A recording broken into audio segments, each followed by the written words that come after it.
Hello everybody, you're watching CBK News. My name is Marian Zich. We're talking about healthcare today, specifically the health of nurses. There's a new report out there that says the nation's nurses are tired on the job. The report was written by the Registered Nurses Association of Ontario, and joining me in studio is Irma-Jean Baynock, who's with the association. Irma-Jean, how are you today? Oh, I'm just fine, thank you. You're not tired, are you? No, I'm not tired. I'm well rested. I want to get right to it because I was kind of, I was actually startled by the stats that I read. 55% of nurses apparently say they're tired while working, and 80% say that they felt fatigued after working. Now, I'm sure there's a lot of people out there who would complain about feeling tired after work, but this to me is pretty amazing considering that the work that nurses do. I mean, they're taking care of people, they're doing a very important job. This can't be good. Well, this was surprising for us as well, because while we know nurses are fatigued, we know workloads are very heavy, we were very surprised that nurses on the job are feeling so fatigued. Mind you, the work that nurses do with the heavy stress physically, cognitively, and interpersonally and emotionally does mean that for nurses, fatigue is always a factor that we have to work to overcome. But why are nurses tired? They're tired now in today's healthcare system because of a number of factors. But the most important, and this report stressed this, regardless of the age, the geography, where nurses worked, they feel that the workload is much heavier. And the workloads are heavier because patients are sicker. Wherever they are, our patients are sicker. Treatments are more complex. There's nothing simple anymore in healthcare. And the team is a larger group of people to work with, to communicate with, and there are constant changes in the work environment that nurses have to cope with. So if you put that all together, in fact, our healthcare system is called chaotic. And when you're in the middle of that system, it takes its toll and causes a major fatigue factor. Now, this is the first time you've measured this. Has it always been like this? Or is there something that's telling us it's worse now? We are finding that it's worse now. In the interviews that we did in relation to this study, we have found nurses saying that over the past 10 to 15 years, they've seen this escalate.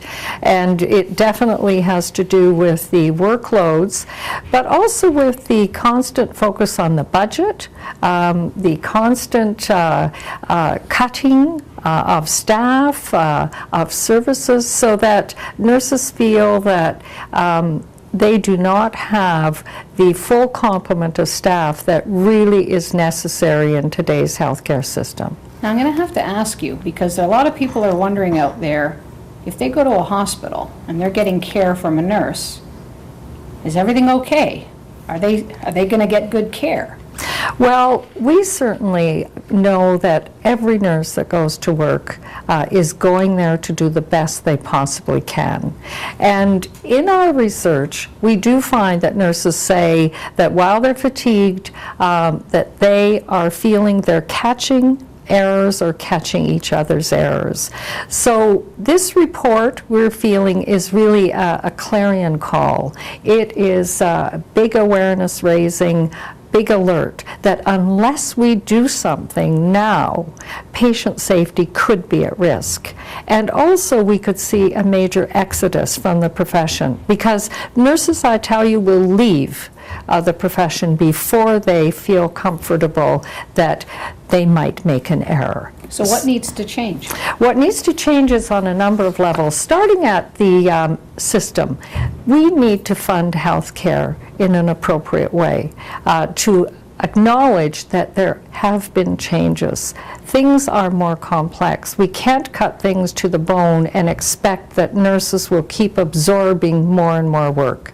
So needs to be higher staffing levels, safe staffing levels. We need to respond to the labor legislation which in many instances healthcare is not.